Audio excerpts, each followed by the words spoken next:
Good morning, Ottawa. I'm Missy Marston. I'm here in my beautiful neighborhood. I'm going to read to you from my book, Bad Ideas. I'd like to say thank you to the jury and to Ottawa for the nomination, and congratulations to all the nominees this year in this strange year. I'm going to read a small passage. I've been in Ottawa about 30 years, but before I was in Ottawa, I grew up in a small town called Iroquois, which is about an hour south of here. And Iroquois, like Preston Mills, the town in this story, is one of the towns that was flooded in the 50s when the seaway was widened. So this short section I'm going to read is a character called Claire, and she's kind of misremembering the day that her town was flooded. So this section is called Because Memories Are More Important Than Remembering.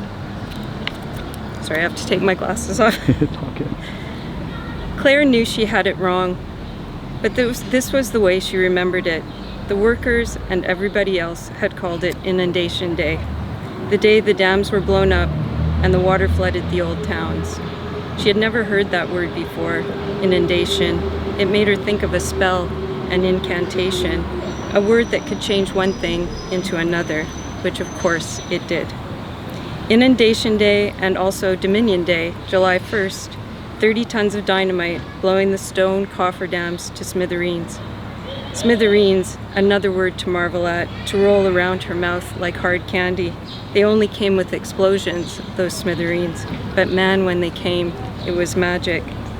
A shower of stone, clouds of smoke like spirits rising, and a torrent of water. A towering wall of water washing it all away, rolling over the fields, the lanes, the old stone canals, the empty square foundations that snaked along the winding roads of her childhood, erased.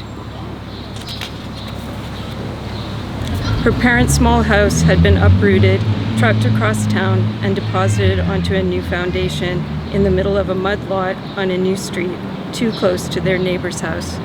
No grass, no trees, but a gravel driveway and a brand new mailbox, and a view out the back window of mud, rubble, and sky. There was an ugly strip mall on the highway and a gas station, and they were close enough to the mill to walk to work. The only green grass was in the graveyard. All the stones were arranged in neat rows in chronological order, with their mismatched bodies under the ground, or no bodies underneath at all. Just stones on top of blankets of fresh sod on top of dirt. Just stones in a field of green grass. She knows she has it wrong, but in her mind it all happened on the same day, the day the seaway was flooded and all the men were done work. The day her parents' house was moved onto its new lot. The day the Queen of England came through on her own giant boat. And the day Tammy was born. There were fireworks on all those days, she swears. There were fireworks and tears, joy and pain, the beginning at the end, all at once, inundation.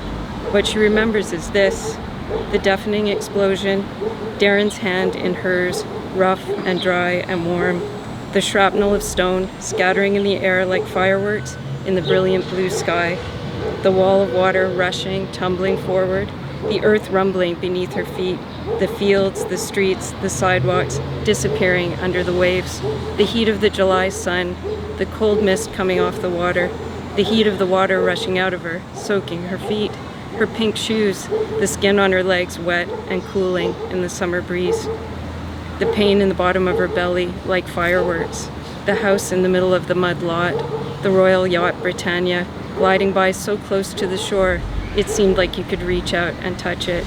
The fireworks, the parade, oh Canada. The waving green grass in the field full of stones. The hot blanketed bundle of the baby in her arms.